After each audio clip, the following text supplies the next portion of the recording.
Un saludo cordial a todos en el Señor Jesús, este Señor que los cursillistas de la primera hora llamaban el amo y el jefe, porque reconocían muy bien que era su Señor. Este saludo es para todos los que están participando en la Escuela de Dirigentes Virtual que hemos organizado desde la vocalía de dirigentes del Secretariado Nacional Permanente. Pero qué mejor manera de empezar que invocar el don del Espíritu Santo sobre todos nosotros. Vamos pues a pedirle ese don al Señor Jesús. En el nombre del Padre, y del Hijo, y del Espíritu Santo. Amén. Ven, Espíritu Santo, llena los corazones de tus fieles y enciende en ellos el fuego de tu amor. Envía tu Espíritu para darnos nueva vida y se renovará la faz de la tierra. Dios, que iluminaste los corazones de tus fieles con las luces del Espíritu Santo, concédenos saborear las cosas rectas según ese tu Espíritu y gozar para siempre de sus consolaciones. Por Jesucristo nuestro Señor. Amén. María, Madre de la Divina Gracia, ruega por nosotros. San Pablo Apóstol, ruega por nosotros. Pues bien, fíjense que nosotros vamos a realizar esta escuela de dirigentes centrada en una serie de temas que van a tener el carácter de una reflexión. Ya todos nosotros sabemos lo que significa una reflexión en el movimiento de cursillos de cristiandad. Es una actividad espiritual que fortalece a los cursillistas y particularmente a los dirigentes y sobre todo los motiva más profundamente en su acción apostólica. La idea es que durante varios meses dediquemos unos 45 minutos a la reflexión sobre un tema que sea precisamente útil para la formación, motivación y vida espiritual de los dirigentes. Y está basado en el libro Reflexiones para cursillistas de cristiandad, del padre Sebastián Gallá Riera, que en Venezuela se editó en 1988. Nosotros vamos a comenzar explicando en esta presentación en qué consiste el mensaje del libro y por lo tanto qué es lo que va a centrar los sucesivos temas de esta escuela de dirigentes. Bien, lo primero y lo más elemental es que presentemos el título, Reflexiones para cursistas de cristiandad. Se trata de reflexiones, por lo tanto, de una serie de temas para la meditación. De hecho, fue así también como lo pensó su autor, y por eso nos ha parecido tan útil hacer esta propuesta para todos ustedes. Está pensado, sin embargo, para que se lea, es decir, para que este libro se convierta en tema y en fondo de una lectura espiritual meditada, que pueda ser personalizada por cada uno, con la necesaria serenidad, y que sea al mismo tiempo orante, es decir, que culmine siempre en una oración pidiendo al Señor que nos fortalezca en aquellas realidades que necesitamos que Él haga en nosotros más sólidas y consistentes. Es para cursillistas de cristiandad, de hecho, en realidad, para todos los cristianos que lo lean, porque esa parece haber sido la intención original del padre Sebastián Gallá. Pero evidentemente es particularmente útil para los cursillistas, sin más definiciones. Sí, para los cursillistas en general, cuanto más, sobre todo, para los que son dirigentes. De todas maneras, el libro y los temas están pensados fundamentalmente para lo que eran dirigentes en el momento en que los escribió el padre Sebastián Gallá. Por lo tanto, tiene un enfoque de juventud, un enfoque que es muy consciente de los riesgos que tiene el apostolado, y al mismo tiempo un enfoque que trata de despertar la esperanza y la habilidad para actuar en cristiano en el mundo corriente de la vida ordinaria. Yo voy a presentar también un poco al autor y luego voy a hacer una reflexión sobre la historia del libro porque ciertamente nos va a resultar muy útil. El autor es el padre Sebastián Gallá Riera, ese sacerdote que estuvo también al inicio del surgimiento del movimiento de cursillos de cristiandad, es uno de los iniciadores, junto con Eduardo Bonín como laico y Monseñor Juan Nervás como obispo. El padre Sebastián Gallá era en el momento en que empezó el movimiento y también en el momento en que escribió el libro, conciliario de la Juventud de Acción Católica de Mallorca. Y por lo tanto está en ese momento crucial en que se está fraguando lo que es el movimiento de cursillos. Sin embargo, el libro originalmente no se pensó para cursillistas, sino precisamente para los jóvenes de la Acción Católica Española. Si nosotros queremos profundizar un poco más en lo que significa la figura del Padre Sebastián Gallá, pues tenemos la página de internet de él y también pues mucha información en todos los libros tradicionales del movimiento. Era un sacerdote excelente, de una magnífica formación, de una fidelidad a toda prueba a la Iglesia y al mismo tiempo con unas altas capacidades pastorales, y por eso es también uno de los iniciadores del movimiento. Su aporte fue precioso en el origen de lo que significan los cursillos de cristiandad. La historia del libro, creo que es muy importante conocerla porque nosotros entendemos mejor cómo funciona este libro en particular, sabiendo no solamente de qué trata, sino de dónde viene. El libro es en realidad un conjunto de reflexiones que fueron puestas por escrito en un pequeño folleto que se intentaba que fuera de orientación espiritual para los dirigentes que se preparaban para aquella gran peregrinación a Santiago de Compostela de la Acción Católica Española en el año 1948. De hecho, el libro se escribió, o el folleto original, en 1947, a poco tiempo de producirse el efecto extraordinario de lo que fue el surgimiento del movimiento. Este folleto no se pudo publicar en su momento, se intentó publicar en 1949, luego en 1950 y no se consiguió. Sin embargo, ya después del Concilio Vaticano II y después de que el movimiento de cursillo hubiera tenido una gran solidez, finalmente se pudo publicar en el año 1969. La primera edición de ese libro, Reflexiones para cursistas de cristiandad, es esta. Y la información sobre la historia y la intención del autor al escribirlo aparece en las solapas. El hecho de que la publicación que se hizo en Venezuela en 1988 no tenga la información de las solapas priva al libro de un contexto que es importante conocer para saber cómo se pudo escribir y cuál era en el fondo la intención del padre Sebastián Gallá. En Venezuela se hizo esta edición, que es la cuarta, en coedición con el Secretariado Nacional de España, pero aparte de que no tiene las solapas, también le falta el capítulo final sobre los desafíos que tiene el cursillista y el dirigente en su acción apostólica. Y claro, la falta de ese capítulo hace que no sea ni completo ni fidedigno completamente el texto del libro. De todas maneras, para nosotros basta con esta información que trae el libro, que hemos editado en Venezuela, para entender muy bien de qué va la cosa. Observando el índice, que tampoco lo tiene la edición venezolana, nos podemos figurar también muy bien de qué va el conjunto del libro. Fíjense, tiene una dedicatoria que es del propio padre Sebastián Gallá, tiene un prólogo que es de Monseñor Juan Hervás,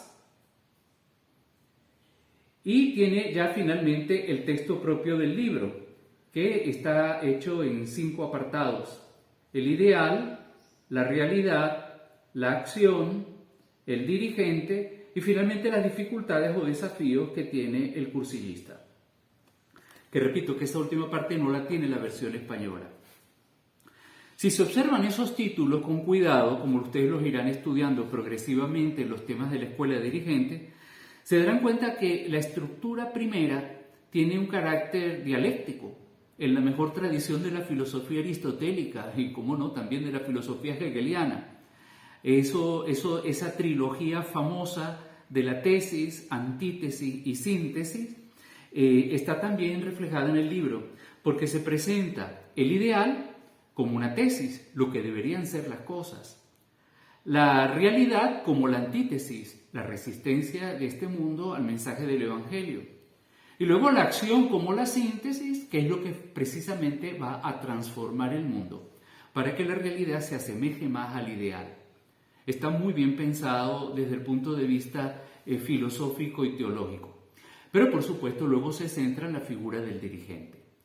¿Qué es el dirigente? ¿Qué debe ser el dirigente? En virtud sobre todo de las virtudes humanas y las virtudes cristianas, nosotros llamaríamos virtudes naturales y virtudes sobrenaturales, que deberían caracterizar a todo dirigente. Y el hecho de que al final la parte más importante del libro se centre en el dirigente nos indica también una opción de tipo teológico. Entender que lo primero es el ser del dirigente antes del hacer. Por lo tanto, si nosotros tenemos unos dirigentes que son santos, que son auténticos dirigentes, también de esa misma manera la acción apostólica del dirigente podrá ser mucho más efectiva porque está respaldada por el testimonio y la realidad de santidad de un dirigente. Creo que este acento que le dio originalmente el padre Sebastián Gallá tiene mucho sentido. El texto de por sí está estructurado como una serie de meditaciones que terminan casi siempre con una oración, precisamente porque la intención original del libro es que sirva para reforzar la espiritualidad. Y la espiritualidad del cristiano no es una espiritualidad que depende solo de su disposición o de su buena voluntad, sino de las gracias que se suplican a Dios y que Dios concede.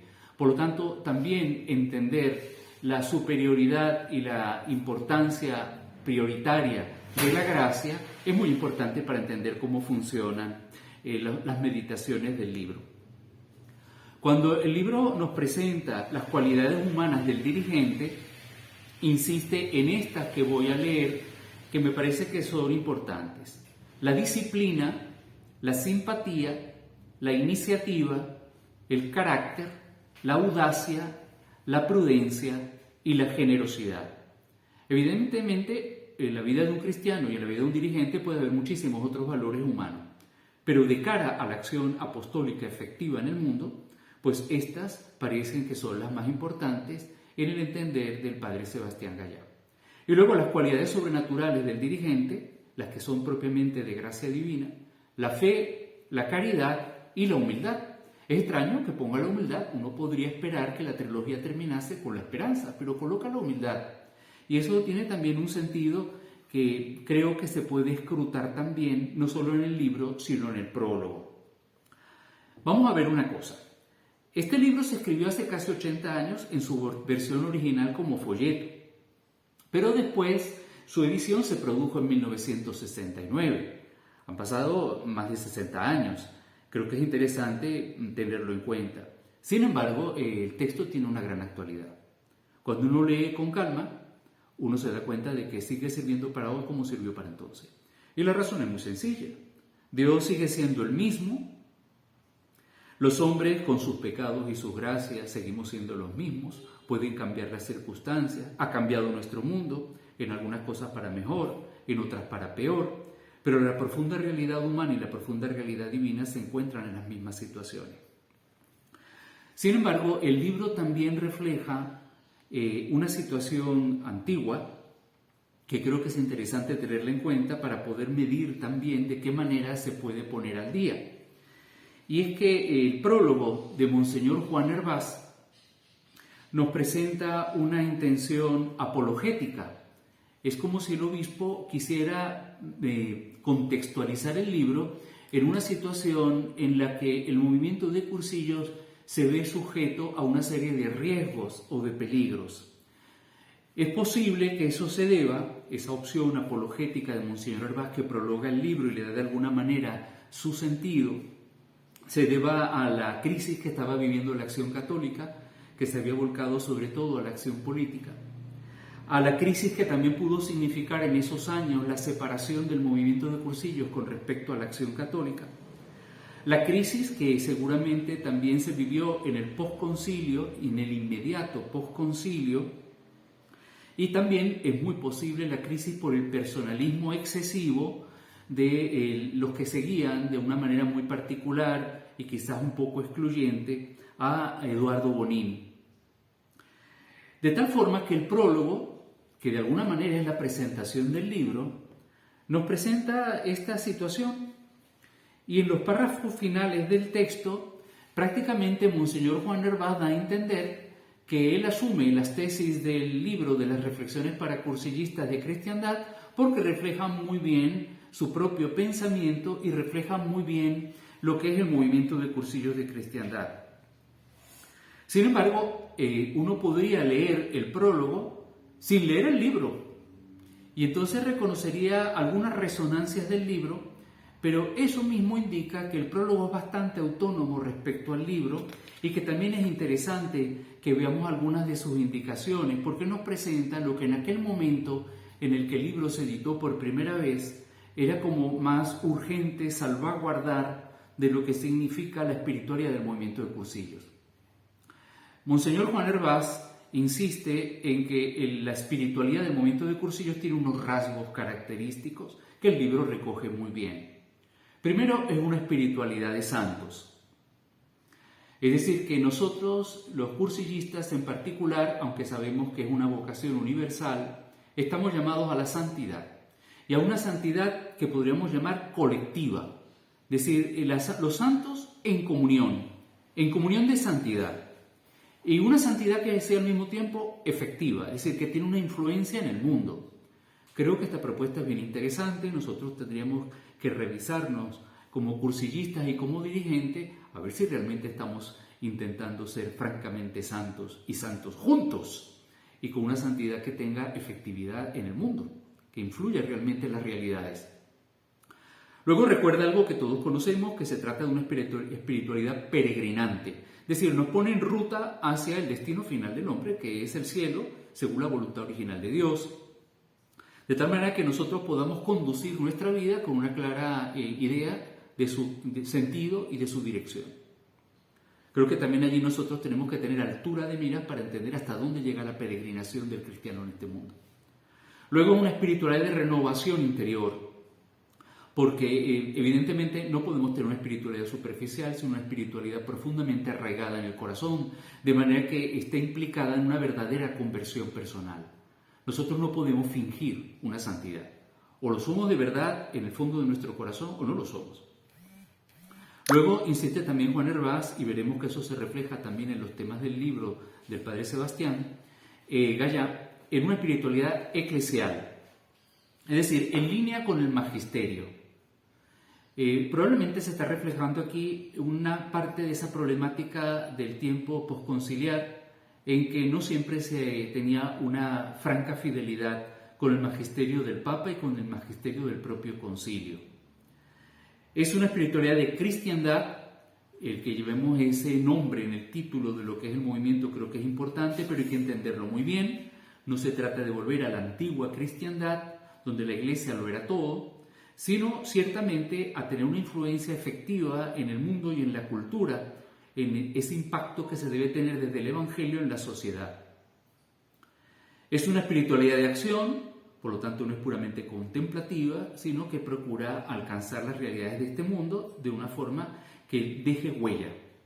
Y finalmente es una espiritualidad humilde.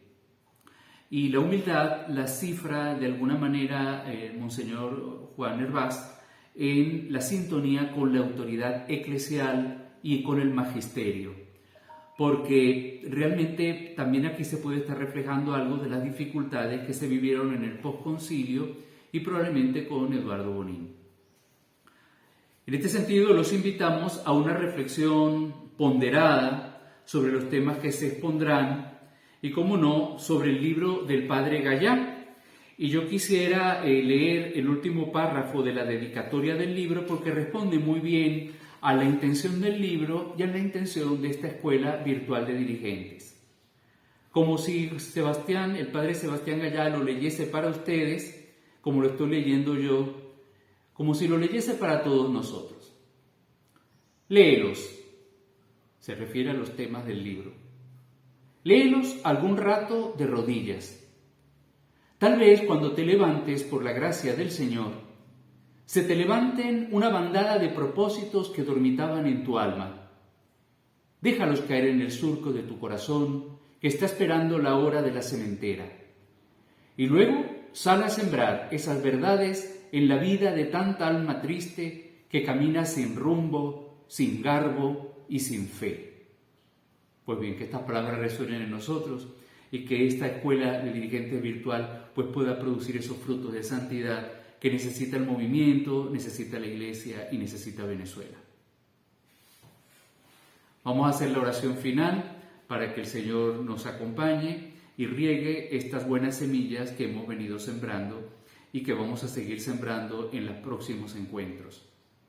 En el nombre del Padre, y del Hijo, y del Espíritu Santo. Amén. Te damos gracias, Señor, por todos los beneficios que nos concedes, por todas las gracias que derramas en nosotros. Síguenos bendiciendo, haz fecunda nuestra vida, haz fecunda nuestra acción. Tú que vives y reinas por los siglos de los siglos. Amén. María, Madre de la Divina Gracia, ruega por nosotros. San Pablo Apóstol, ruega por nosotros.